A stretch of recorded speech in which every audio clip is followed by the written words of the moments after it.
Powered by the Montana Television Network. This is the Noon News from Montana's news leader. Good afternoon, and thanks so much for joining us today. I'm Aja Goare. Our top story this half hour: even as firefighters gain the upper hand on 15 major wildfires in Northern California's wine country, the death toll is still rising. At least 41 people are confirmed dead. Authorities say one woman died in her husband's arms after they were forced to take refuge in a swimming pool. And yesterday, a driver delivering water to the fire lines was killed when his truck flipped. More than 11,000 firefighters are working the blaze. Flames have scorched over 217,000 acres, destroying more than 5,700 structures. In Sonoma County, damages are expected to cost more than $3 billion. The stock of California's largest electric company has plummeted 18% since wildfires broke out last week.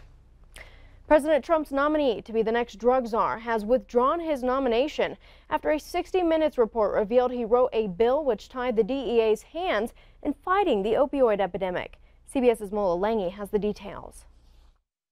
Congressman Tom Marino withdrew his name to be the next head of the U.S. Drug Enforcement Agency. President Trump tweeted this morning, "Representative Tom Marino has informed me that he is withdrawing his name from consideration as drug czar. Tom is a fine man and a great congressman." He told me, look, if there's even a perception that he has a conflict of interest, he doesn't want anything to do with it. Marino came under intense scrutiny after a 60 Minutes report showed that a bill he sponsored tied the DEA's hands in fighting the opioid drug epidemic. The bill passed unanimously last year. When DEA signs off and the DOJ signs off and Democrats and Republicans sign off together, it's not unusual for something like this to roll through without much fanfare. Missouri Senator Claire McCaskill has introduced legislation to repeal the law.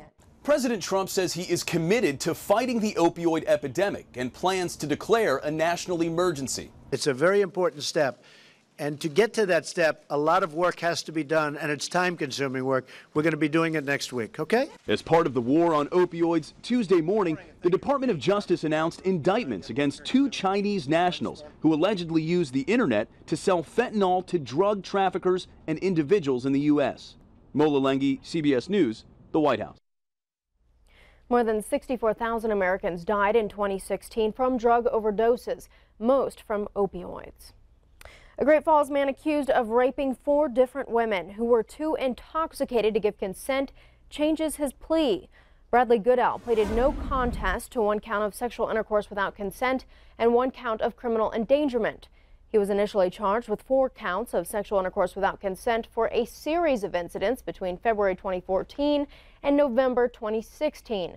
At his change of plea hearing in Cascade County District Court Monday, Goodell admitted he knowingly engaged in conduct that caused a serious risk of bodily injury. Prosecutors will recommend a 10-year suspended sentence at Goodell's hearing in November. Investigators are trying to determine whether a fatal shooting in Pablo last month was self-defense. 28-year-old Ryan Black is out of police custody today as detectives continue working the scene where 34-year-old Johnny McKeever was killed. Agents with the Montana Division of Criminal Investigation plan to recreate the scene to learn more about the shooting. Black remains released pending charges. A former Anaconda police chief shot himself Monday evening in a city park. Authorities say 64-year-old Tom Blaze, who resigned in 2004, was found dead in the park after he shot himself in the chest with a handgun. We're told Blaze had been battling brain cancer for several years. A suicide note has not been recovered, but authorities are still investigating. The current chief of police called the discovery a, quote, very tough time for the department. The Huntley Project basketball coach killed in a crash this past weekend will be remembered in a ceremony this week. The ceremony for Kirk Kouts will take place this Friday at 11 a.m. He died on Saturday night in a rollover crash outside of Billings. Montana Highway Patrol reported Kouts was not wearing a seatbelt at the time of the crash. School officials say Kouts has a deep passion to give back to his community.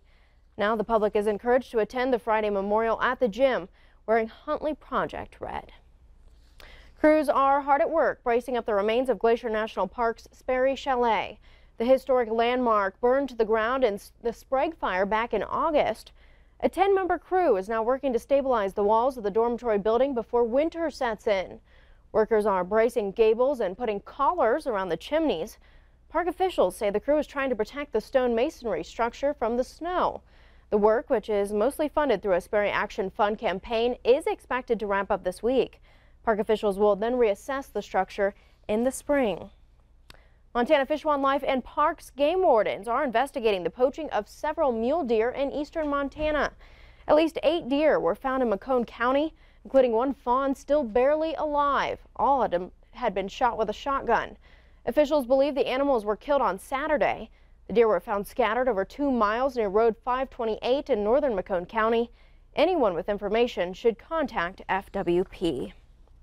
Still ahead on the noon news, a major victory in the fight against ISIS as U.S.-backed forces take back a major city. But first, it has weather. Stay with us.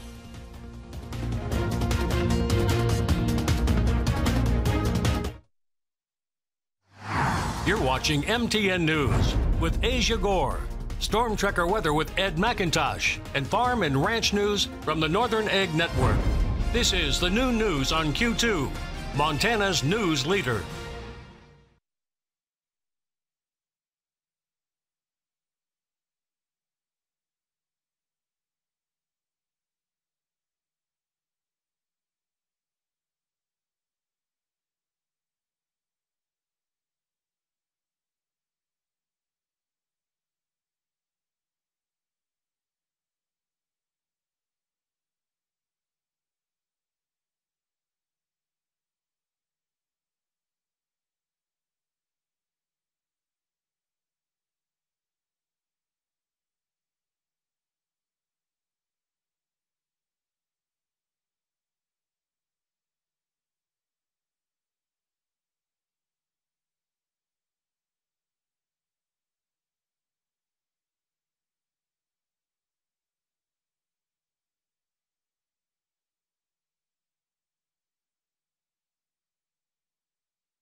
Now, here's your Storm Tracker weather forecast with meteorologist Ed McIntosh.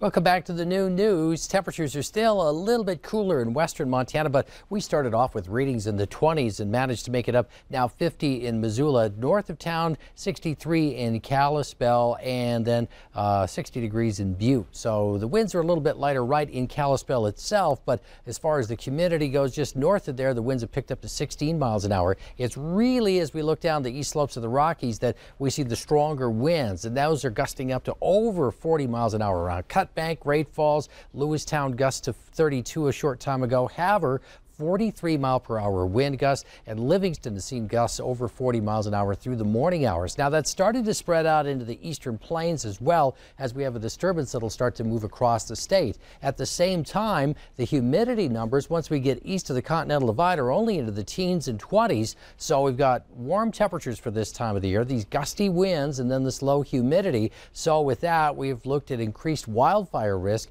for some areas today, especially in northeastern Montana. Strong gusty winds with a high wind warning into effect for north central Montana. Could see some wind gusts already over 40, could be 60 to 70 miles an hour there. Plus a lot of that wind also developing here from Missoula to the north. So we do have a wind advisory into effect for that region. So we'll back the view up and take a look at our satellite radar mix for today. Here comes a cold front that's starting to move into the region, and that is intensifying the winds across the area. So as the front moves from west to east during the afternoon and evening hours, it'll keep the winds going, and areas areas of eastern Montana will likely see the strongest winds during the overnight hours of tonight. As this front punches through, the winds will ease up in behind it, but leave us, especially east of the Continental Divide, a little cooler tomorrow. Instead of talking about 60s and 70s, we'll downshift and have some 50s and 60s.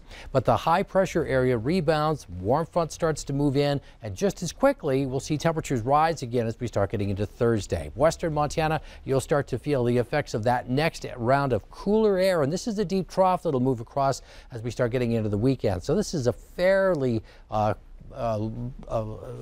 low cold front for today, but the stronger front will move in over the weekend. Temperatures today into the 50s and 60s in western Montana, 60s to 70s across the eastern plains with the fire weather warnings into effect, the high wind warnings. Temperatures overnight will be in the 30s and 40s. Widespread winds tonight as that front moves from west to east. That weak cold front moves through tonight. That leaves us in the 50s and 60s for the afternoon highs as we start looking in towards tomorrow afternoon. So west of the divide, we'll watch for that stronger cold front to move into Missoula by late Thursday. Temperatures push down tomorrow and then back up as we get into Thursday afternoon. Great Falls and Helena will also see a little drop in the temperatures and then bounce back up on Thursday. Other than the winds, you stay fairly quiet and very dry. Temperatures around Butte and Bozeman also take a little bit of a slip tomorrow, but look at the punch upward on Thursday ahead of that stronger cold front. And then Glendive and Billings, temperatures will drop off in the eastern plains tomorrow and then rebound Thursday and Friday and bring in some cooler air by the time we start getting into Saturday. There's the weather. Now more news. Thanks, Ed. We go to some big world news now. U.S.-backed forces in Syria are celebrating the defeat of ISIS in the former extremist stronghold of Raqqa. Fighters from the Syrian Democratic Forces danced and chanted in the streets as the city was liberated. Losing Raqqa is a major blow for ISIS. The terror group actually called that city its capital. Meanwhile, the NFL meets today in New York to hear from players and NFL Players Association's representatives on the contentious matter of players standing for the national anthem. The league said earlier it will try to devise a plan that would build a bridge with players and assist on their social justice causes so they'll stand as one. And finally, scientists are detailing a spectacular celestial dance and then a catastrophic collision between two stars formed about 2 billion years ago. Profound discovery has uncovered an astronomical gold mine of cosmic secrets. Astronomers revealed Monday they had not only seen but heard a pair of dead stars called neutrons collide. Very interesting. The latest Ag News is next, and later in the show,